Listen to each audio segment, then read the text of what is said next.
thì họ nè nâng cái lại xem bao lục bù đại ba cái lại nâng cứ chỉ cái lại nhà nó bỏ này yeah hai tôi nâng bờ pê đây nhà mà bột cam rư pê xây nâng cứ cái bị chăng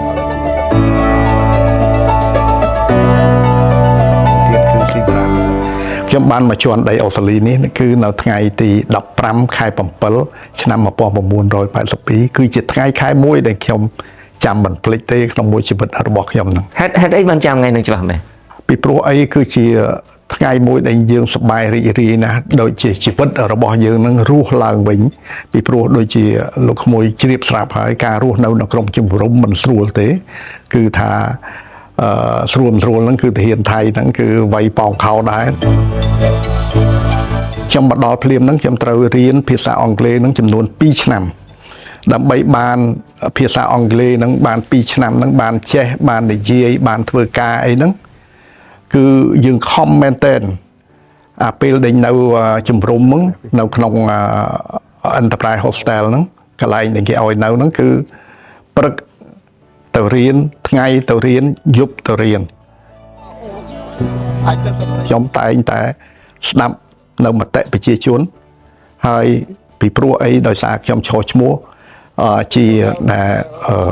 នៅខាងក្រុងសាលាក្រុងដូច្នេះខ្ញុំត្រូវស្ដាប់មតិរបស់ប្រជាជនជាធំបាទអញ្ចឹងហើយបានតែមានពេលខ្លះក្នុងពេលបោះឆ្នោតហ្នឹងឧបមាថា policy របស់ខ្ញុំថាមិនអោយដាក់ខាផាកនៅម្ដុំ Springwell នៅមណ្ឌលរបស់ខ្ញុំហ្នឹងយកលុយទេទោះបីជារដ្ឋាភិបាលខាងដេញសាលាក្រុងហ្នឹងបានដាក់ហើយក្តីខ្ញុំចេញ policy របស់ខ្ញុំបើថាឯងបោះឆ្នោតឲ្យខ្ញុំនឹងដកខាផាកនឹងភ្លាមពេលដែលខ្ញុំជាប់ឆ្នោតដូច្នេះប្រជាជនគេមិនចូលចិត្តអារឿងអាដាក់យកលុយឲ្យមកជួនកាលគ្នាដាក់ទៅវាភ្លេចប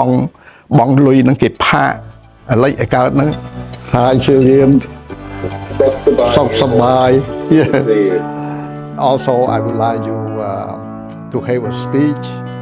You know, I think it's important that people honour and recognise not just your contribution in the Cambodian community, but the way that you've always worked to bring people together.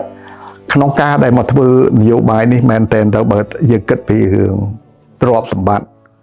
มันជាមានច្រើនទេចាញ់អ្នកដេញមកសកលខ្ញុំហ្នឹងគេធ្វើជំនួសវិញដូចថាគេលក់របស់គេលក់សាច់មាន់សាច់ទាសាច់ជ្រូកអីចឹងឬមួយអ្នកខ្លះទៀតគេបើក grocery shop ឬមួយអ្នកខ្លះគេស្អីហ្នឹងគឺគេមានលុយមីលីយ៉ុននេះពីពួកខ្ញុំមិនដល់ប៉ុណ្ណឹងទេក៏ប៉ុន្តែក៏យើងមិនអត់ដែរដោយសារយើងធ្វើការរហូតយើងមានប្រាក់ខែរបស់យើងមាន super របស់យើងសម្រាប់ចាយដែរ